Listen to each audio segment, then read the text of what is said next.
Thank you, Rick. Hello there. Welcome once again to Crazy Talks with Wise People. As you know, we only guest people here with solid credentials whose stories are very inspiring so that we learn from them. We learn from them how to become leaders of change. All right. I've really been praying to have someone from this country because this country is such an amazing place. It starts with letter M, and it's where the tallest mountain is. Mhm. All right. And the city where she is from, our guest is from, is something that is enchanting. It has a historical, with cultural and colorful enchantment. I won't keep you guessing, but here you go. Our guest is a distinguished academic and a trailblazer in women's rights and gender equality in her country and in South Asia, displaying exceptional academic skill from an early age. She became, I'm now going to say the country, Nepal's youngest high school graduate at 13. She holds a master's degree in sociology and anthropology from Tribhuvan University in Nepal. Let me mention Tribhuvan University in Nepal is a distinguished university with highly intelligent and significant students as significant people as they graduate from that university. She mastered in sociology and anthropology, and further, her studies in Sweden, she earned a postgraduate qualification in women in management from Luleå University. I don't know if I if I pronounced her university in France well. It says Lulio. LU. Say that again, please. Lulio. Luleå University. All right. So she is a pioneer in advocating for the rights of widows, a group often overlooked in society. She is the founding president of Women for Human Rights, an organization dedicated to promoting the social, political, economic, and legal rights of widows in Nepal and across South Asia for over 25 years. Her influence extends across multiple platforms, including her role as General Secretary of the South Asian Network for Women's Empowerment in Development, where she actively champions women's issues throughout South Asia. Since 2016, she has been a think tank member of Nepal's Ministry of Women, Children, and Senior Citizens.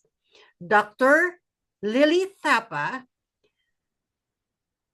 has been a leader for she's been recognized leader in her tenure as president of Sankalpa, a women's alliance for peace, power, and participation. Her contributions to women's empowerment have earned her numerous national and international awards, including the prestigious Jan Seva Padak II 2029 and Jan Seva Padak III in 2013 from the president himself of Nepal, as well as an International Human Rights Award in 2019 from the International Human Rights Council.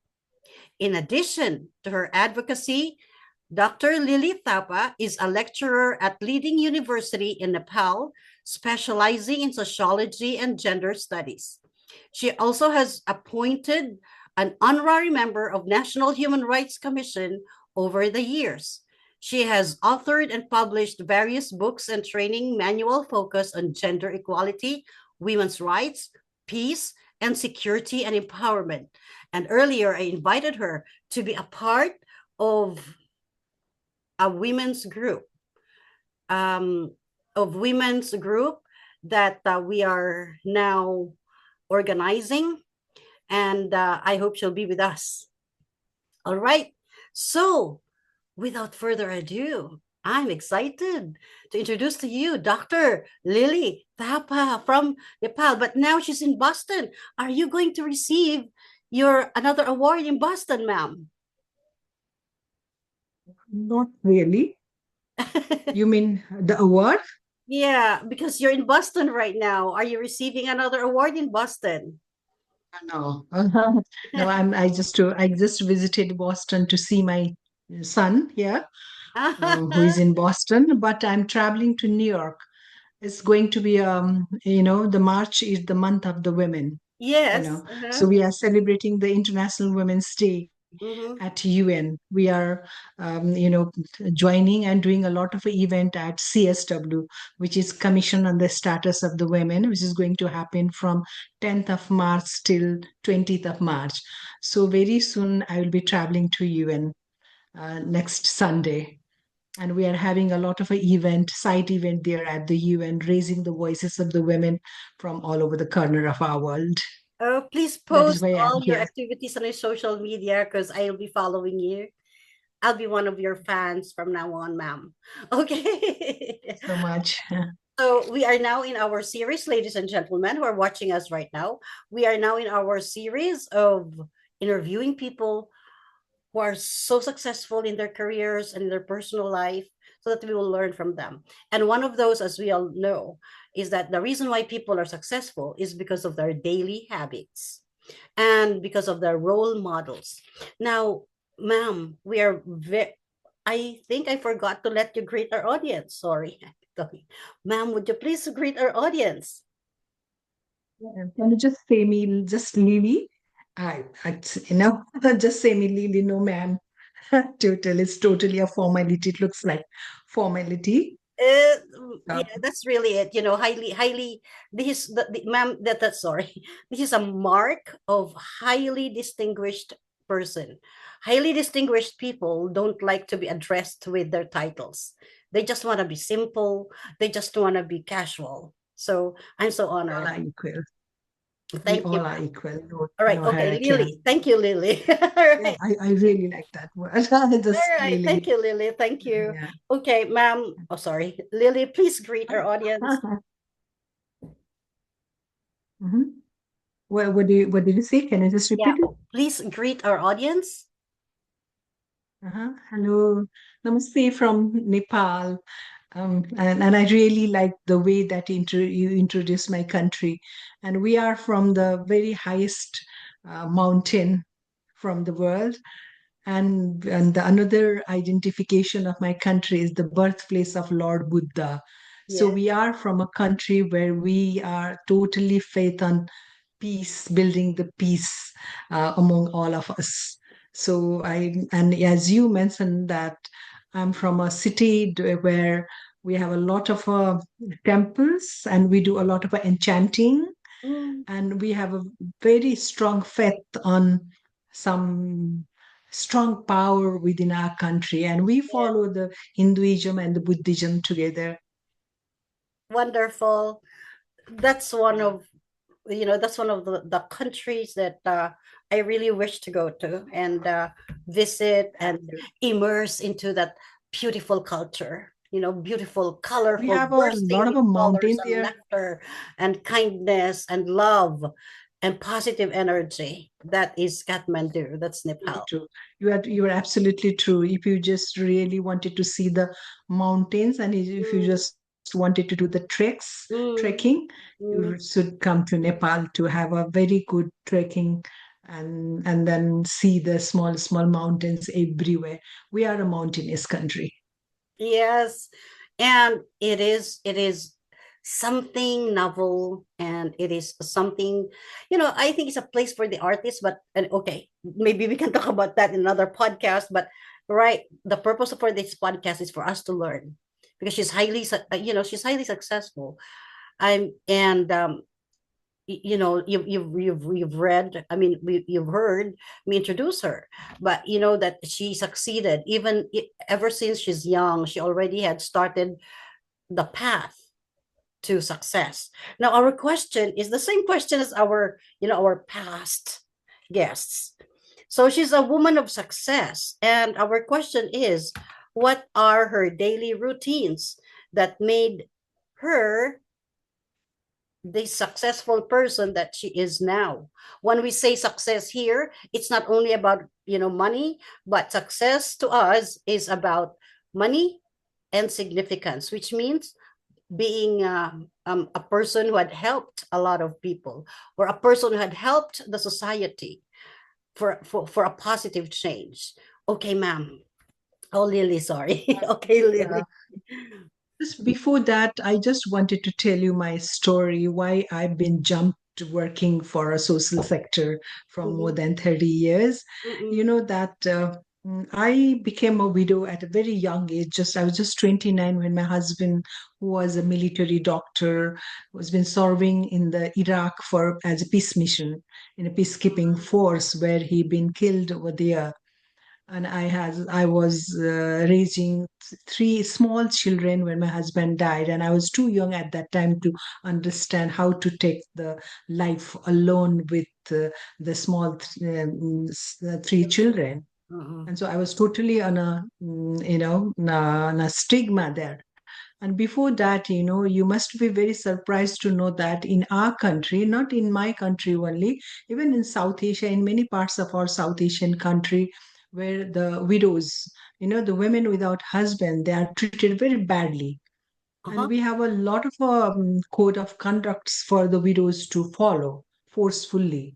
Even in Mm-hmm. India, in Nepal, and then Pakistan and Bangladesh, they have a little more or less than India and Nepal, because where mostly the people who follows Hinduism, Mm-hmm. they have to follow a lot of code of conducts if they Oh. don't have a husband. Like, I just wanted to give you one example that in my country, the widows, they are not entitled to wear the red and bright color, the jewelry, after their husband's death. They have to be on all white forever. And white color is perceived very inauspicious in our culture. The red is a very auspicious, because red color has been wear with at the time of the marriage, and the Yeah. white is very considered like an inauspicious. So the widow is after the husband's death, she Mm. has to be on a white forever.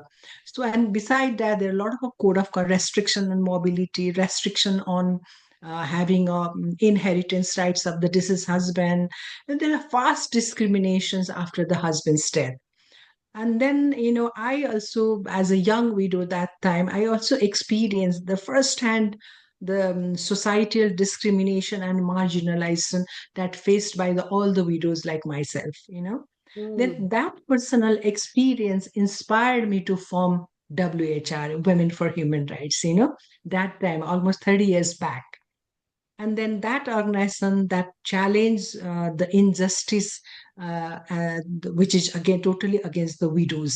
Mm. And then we started advocating for all these injustice, and we started empowering the widows to reclaim their rights and the inheritance, and just to find the dignity and the place in the society. That is how we formed the organization, and we started more, organizing the widows in one umbrella, as uniting them into one group, from across the country. Now we are the one of the largest membership based organization, where more than 200,000 widows, they are now organized. They not only organized, they've been mobilizing as a change agent in the community. All right. Now, That the is widows who are wow. invisible, who are not been accepted by the society, and totally discriminated by the family culture and values, now they are the leaders. That is why, Ugh, as you that's ask the questions, why you are successful, I'm not that successful I mean, because I'm not yeah, let being me let able me let to. me just track you back to our question, because we would like to learn from your track record. How did you become successful? What were your daily habits? Because not all advocates become successful. I mean, from your own testimony, the your roots um tend to be very deep now in your advocacy. And why did you grow deep roots? And why did you succeed in this advocacy, in influencing society, influencing people, influencing the power that be to give you respect and voice as a widow? And now, as you've said, you've got 200,000 people, widows who you've mobilized 200,000 widows, and widows are not anymore discriminated, but now they are leading the society. You have changed the face of the world because of your example, by your effort, intelligence, and everything. So, what were your daily habits? Why did you succeed? Dr. Mary, actually, recently after my husband, I was also too immature to understand the societal value that time. Ah, But by the time I learned, I realized that I have to do something mm, because I, being educated, being from a middle class family, and I don't have a financial, the challenges that time yeah. because. But I have to go through a lot of challenges even after my husband's death. Then Mm, I started, questioning myself. What about the other widows who are not educated, who don't have a proper resources to manage their mm, family, mm, who are totally dependent on the families, what mm, are their status? That question made me, going to the village and talking with the widows that time. That was kind of an inspiration. But there was one interesting story, Dr. Mary. Actually, my children were in a school, and I used to visit them on the weekend. And mhm, then the one school principal, he told me he just wanted to console me, like, you have everything, you don't have to worry. But mhm, nearby my school, there's one young lady who's been very suffering from her families. And then this when the school principal told me, then I started going and visiting that late young widow. And then the story she told me was really, really surprising. And when she told me, she was just 22 years, having a small 2-year-old child. She said that, Didi, mean a sister, I have to share bed with my brother-in-law. Otherwise, he beat my 2-year-old child. oh, I was quite shocked to hear that story from that young widow.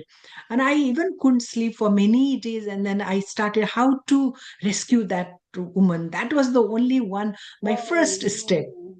Mm, And then I go and talked with the school principal, because the school principal have a lot of influence in that area. mhm, And then he suggested me, okay, let's have make a plan and bring her, send her some training. mm, And then the school principal convinced her their in-laws, and mm, they send her to have some training in some other parts of the city, mm, with the son, with her child. mhm. And after 6 months of training and sewing and something, that was the only thing we knew that time. And then we supported to open her shop. When she started generating money, you know, and then the behavior totally changed. And then in-laws and brother-in-law, they started treating very well to that lady.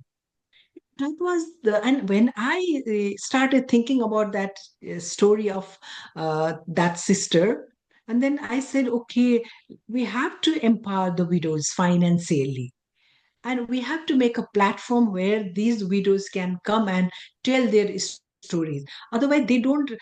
Otherwise, if that the school principal, they haven't told me, then I should never have a contact with that lady. So I started, okay, let's open a platform for the widows. And then after I opened a platform, we called it Sunday platform, only on Sunday, because other days I used to go to my office. I was running a school that time. And then we started a platform every Sunday where all the widows can come and they cry and they share their sorrows, pain, and they hug each other. And we try to sort out the problem. That is what was the first step, Dr. Mary, we started. And that platform was from I started from my school on Sunday on a holiday. Now, this kind of a Sunday platform everywhere in the corner of our country. Ah, So it's a kudos to Sunday you. plan. Hats off, hats off. Wow, my goodness. Wow. Yeah. So that the story, the principle and the story of that widow um connected your dots. It's where you took off. That's what you call the breaking point of your ministry. All right. So you started to take off from that, a single widow referred to you by the principal of that school. Now, I think deduced from what from your story, you have been consistently developing your platform. I think you did not rest. You kept on improving. You kept on meeting people. You did not rest. You did not sleep. You kept on running your race. Now, I think the key word to what you were doing was perseverance, consistency, and empathy, because you Very true. empathize with them. And of course, it has something to do with influence as well. It's not like there are really personalities that can persuade, that can influence people. And so now you've got a lot of, that Sunday event that you organize in your school is now being duplicated, triplicated, and quadrupulated all over Nepal and maybe around the world. Can we do that all over the world? Not only of widows. I think in the Western world, widows are, not really ostracized, but maybe we can think of, like a support group for couples, for well, in the West, I think support for couples, support group for children, support group for teenagers. Oh, let me think. My mind is working now. Let me add you to that group, Very because important. That's very important. most women in that group, where this group that we're organizing are really serious in their advocacy towards women and children. Okay, our next question is, who is the person who influenced you the most? Why did you become the person you are now? Actually, my mother was the persons who influenced because that time, I have a very small children. After my husband's death, if my mother would not have a support for me to take care of my children, I would not have on this stage. That's very true. So I have True. a biggest role of Mm, my mother in my life. that That time she totally taken care of my children and my house and everything, and I totally focused on my goal, yes. empowering, organizing the widows, because that time, I had to go to the village to bring the widows out from the house and make a group. And that time when I become a widow, there was an insurgency in my country. Every day it's a conflict at that time, and every day thousands of people were being killed, and when people have been killed, and you can understand then how many widows have been burned that time. Oh, So oh, every day there was a oh. lot of the widows coming there. So I Mm, started going to village and bringing all the widows in a group and then training them, orienting them, because that time, just because of the conflict, people have a little fear to come out from the house. And the women, you can understand how difficult it was yes, 30 years back. yes, It's very really difficult. Even the women have a difficult, but you can understand the widows. It's totally difficult for them to come out from the house. So yeah. I spent whole my life, almost 10 years, I spent going to the village and organizing them in the group. That is why we've been succeed to organize more than 200,000 widows in one umbrella. Ah, My mother have a lot of influence, and but she's no more now. She just passed few years back, but Mm, she is the one who has been influenced and who's been inspired me to continue my the movement for the yes. widows' rights. And her legacy lives on. Her legacy lives on through you and through these 200,000 and more that you can touch. Hopefully with our team, hopefully with our team, we can touch more lives all over the world.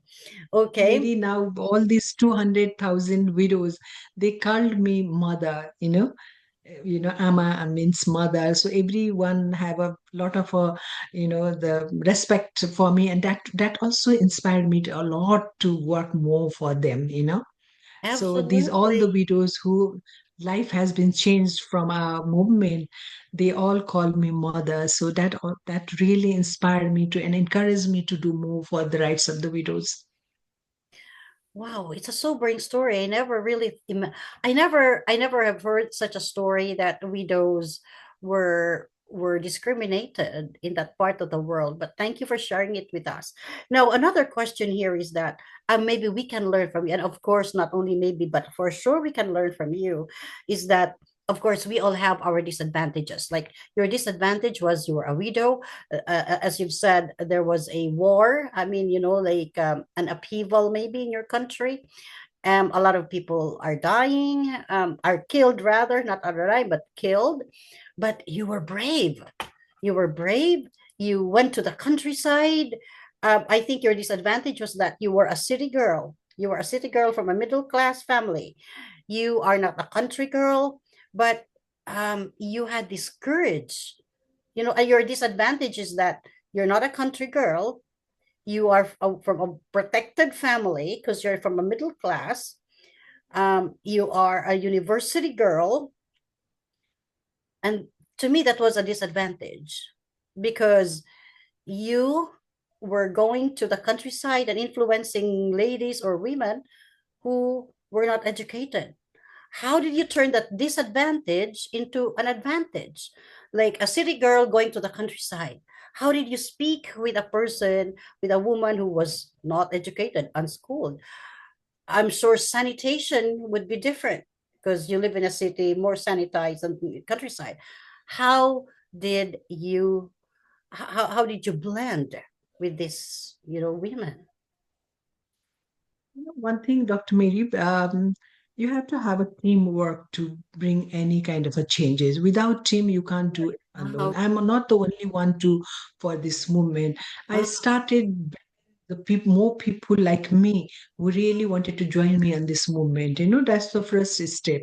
In the city where people like me from my background, mhm, I took the help from all kind of not only the women, I have a lot of men in my life who really helped me from the very beginning of my movement. Even though I sometimes I call them the feminist men. mhm, They really wanted to touch the lives of the women.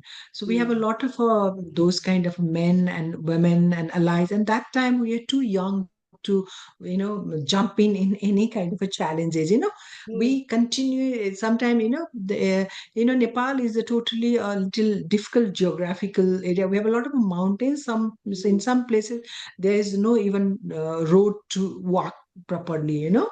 And mhm, when you come to my country someday, you'll see a lot of a photograph. We have made a documentation center, bringing all those memories back in a big documentation center. you have a The story museum of, now. yeah, we call Wow. it her story. Her story means women's story, how we've been able to transform the lives of the widow. What are the tools and the approaches that we've been taken? That the question you've been asking, the same thing. We put it in a documentation center so that later, future generation, they can learn from our movement. Because the widows movement is highly successful. I can proudly say you. Widows movement. Oh, We wow. have, Mm, yeah, even not only in Nepal, even in India, that time there was very less widows movement. And then after Nepal, and we have even, formed a network of the South Asian Widows Network. and Nepal was the secretary, and I was the general secretary for 8 years. We not only in Nepal, we started raising the voices all over in South Asia for the rights of the Mm. widows. Oh, If you wow. just Google it, you will find it SANWADE, South Asian Network for Widows Empowerment in Development. It's called SANWADE. So after 8 years, that secretariat now is in India. But we together lobby for the rights of the widows in South Asia. And it's not only the issue of the Nepal. So, uh, I tell you that, organizing the widows was the difficult task in that time, you know. Mm. So that was the really, really challenging job for every one of us, even at Mhm. the conflict time. You can imagine Mm. the conflict time. There was a lot of curfews that time. There was an Mm. internal conflict and a lot of security, Yeah. Mm. that time we took that challenge to go to the village and organize the widows from the both the conflicting parties, even the state Mm. party, and then that time we called it Maoist. There was a Maoist and the state conflict in between, and then we started bringing the widows from both the conflicting parties, and that Uh-huh. was that is why our organization and myself has been awarded a very big peace award Mm. many years back, you know I really respect so so much. So mm, from that time on until now. So fast forward 30 years after, the widows are now well respected. The discrimination no more. still not, I cannot say we have changed all. Mhm. Still the changing the perception is really, really difficult, Dr. Mary, Yeah, right. Call me because Vicky you have to change the or Angela. mindset. Yes. Oh wow. I That's admirable and very inspiring. So there are a lot of people now who would like to make a difference in this world. And most of them are just starting. Some of them have started somewhere and they're somewhere. What advice can you give them in order for them to succeed? There are a lot of people who would like to change the world. So what is your advice for those people who would like to change the world? You are quite successful in this. You've changed your own world, the world of the widows. So for us who are listening, who would also like to change the world in our own sphere of influence, what is it that you can um advise that Continue you your can movement, possess? because I always, there's a lot of a movement going on in our country, but it's not that much succeed because you live, whenever you face the challenges, you are back, so I Mm. tell every of my young generations, keep continue your movement, because you feel that if you are going to change anything from the society, you are going to face a lot of challenges, that's for sure. Mhm. So you have to be ready to face the challenge. If you are correct, if your cause is right, then you can change the challenges as well. So keep continue your movement. And beside that, I tell many young generation, because I do teach in a college as well. So I tell my student, the fact is data is so important. If you have a very proper data, then you can do a lot of advocacy. What do you mean Without by data data? and without data means like the data means like the case study, that the numbers, the quantity, the Mm. qualitative Oh, status, research. Yeah, research. Yeah. yeah. So data Right. is important. You can't, Uh-huh. even if I don't have a data, if I don't have done a proper research Research. on the Yeah. issues, you Mm. can't do advocacy. Ah. Dr. Mary, when I started a red color movement, because red is totally banned, and then 10 years back, we started a red color movement. Red Like color. one of the slogan is color Ah. is our birthright. You Uh-huh. know, Uh-huh. uh, and then uh, and then we started doing a research on the Hinduism, Ah. why people is scared to wear the red and bright color after the husband's death. Uh-huh. And we've been we have put a fear in our mind that if you wear a red and bright color, your Mhm. husband, it's a very sin or something like that. So, and then we did a quite a research on that way, and we found nothing. It was just misinterpreted by the priest Yeah. who's supposed to be a man, and they Uh, just wanted to control the women without husband. That is why they made a lot of a list of the thing that the widows have to follow. Like you can't wear a red bright color, and then when we did the research, what we found, if you wear a red color, bright color, you look pretty, you yeah. look beautiful, and you might attract to the other people. Yeah. Everything is been controlled on the sexuality. Yeah. Yeah. you Yeah. know you can't wear in our society, the widows can't wear a non-veg food. Yeah. And Right. then non-veg food increase your sexuality.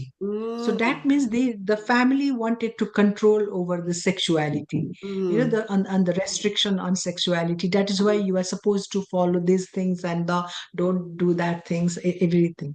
mm. Thank you for So sharing that with us. And thank you for sharing your story. Your story will inspire hundreds of people who will be watching the show. So thank you so much, Dr. Lily, for sharing your story, sharing your precious time. I know that you are still jet lagging, but you came over and you honored us with your story. Thank you so much. so and I look forward to listen the story as well. Please send me the link. Of course, I will. And I will be inviting you to to our chat room. And feel free to mingle with the people there. We are just forming the core group as of now, so we will be happy to have you as one of our core groups. So thank you so much, Dr. Lily, for joining us, and I hope to be working with you and Thank you so much. propagating. I like that, the red color movement. All Thank you so right. much. Thank you so much. And thank you, ladies and gentlemen, for being with us. And hope to see you again for next episode, hopefully. Another episode with Dr. Lily Thapa again. All right. Thank you, ma'am. Thank you, ladies and So gentlemen. much. Have a See you good once again. day. Ma'am, would you like, 1 minute, your last words to our viewers? Um, Please try to understand the lives of those people whose voices you are never heard at all levels. So, and widows are the ones whose voices never heard from any corner of the world. So, whenever you visit any country, you please try to feel the grief and the pain of the women without husband. That is what I really wanted to request all of you. And we will do that. Thank you. Thank you so much for your precious time. And thank you, ladies and gentlemen, for your precious time. See you once again. And I hope you've learned a lot from us today. Bye for now. Bye, ma'am. Bye bye.